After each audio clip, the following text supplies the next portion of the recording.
Hey, small group leaders. I hope that you're having a great week. And here's a prompt for you for August 2nd. Yes, it is August already. Today's sermon text came from Romans 9, 1 through 5, and a few other verses.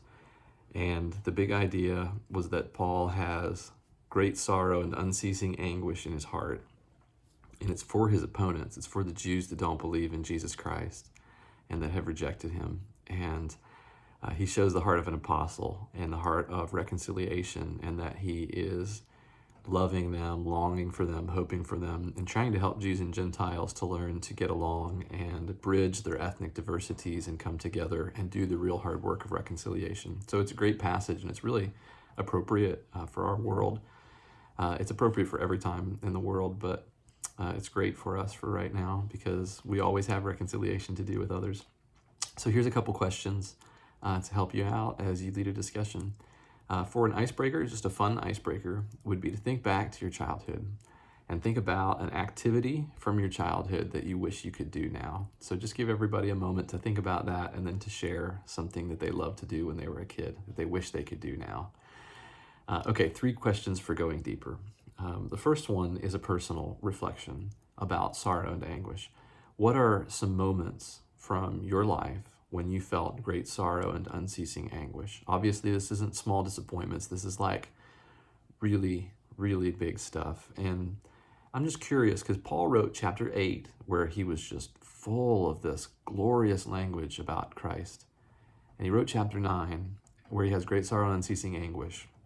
And it's back to back. It's as if Paul is living in both realities at the same time. Jesus Christ is giving him unbelievable comfort and hope, and yet his heart is just torn and breaking. So when you were in great sorrow and unceasing anguish, was it like that? Was it a situation where there was great hope and joy, but also great sorrow and frustration? Or was it pure loss? Just try to find some words to describe your experience. And leaders, just a little insight for leaders here. Make sure to really protect the hearts of people during this question. Everybody needs to share their experience without being told that it was really okay, or it was really for the glory of God, or at least God did this, or at least that happened. And watch out that people don't one-up each other with their stories. Oh, I went through that too, I know what that's like, or something like that. So just make sure that everybody gets to be heard and express the time from their life of sorrow. Okay, 2 more. Paul's sorrow was for his opponents, for unbelieving Jews, yet he's praying, working, hoping for them. And we have so much animosity between groups today. We have labels for different groups that are on the other side of the aisle from us about all kinds of issues. We have nicknames and things like that. So what experience have you had as a Christian where you have learned to care deeply and rehumanize opponents on the other side of an issue you believe in?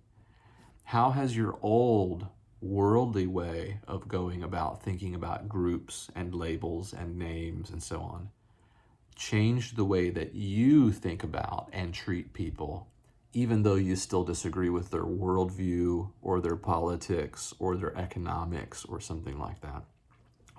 In other words, how has the gospel changed you, infused you, and helped you to pray like Paul, like this heart of an apostle, where he loves people even though they're wrong?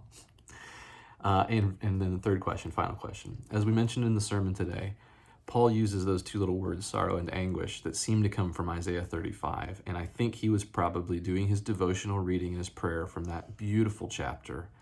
And he had his opponents in mind while he's meditating and praying, I think. And I would just love for you to read Isaiah 35 together. It's 10 verses. It's a really short read. It wouldn't hurt to read it over once or twice in different versions. It's a poem. It's beautiful. And while you read it, think about groups and opponents that distress you today, that you're afraid might be ruining our country or ruining our way of life or changing the way that our churches function.